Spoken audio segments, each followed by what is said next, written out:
rungtynės šiandien minėjo, kad norim patekti top 16, būtina bus pergalė bent viena išvykoje. Ar gali ta pergalė būti būtent šią savaitę dienos?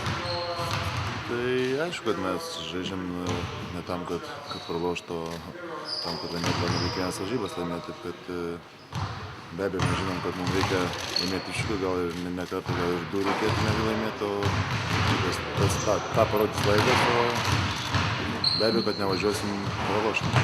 Kiekviena komanda tikrai dvi pergalės, kurios turi vietoje, taip galbūt kaip turėtų taip atrodyti šis kartas Eurolygos čempionas. Bus piktesni už tai dabar, aišku, žaidžia namie, žaidžia prieš mus ir manau, kad jie bus pasiruošę, jiems reikalinga pergalė ir pralaimėjimas tikrai, jiem irgi sukomplikuotų padėtį ir manau, kad jie bus pasiruošę, yra gera komanda, gerai žaidžia namie, palaikomas ir galių, tikrai stipri komanda, ypač namie. Kokios problemas komandos gynyboje yra jūsų akimis?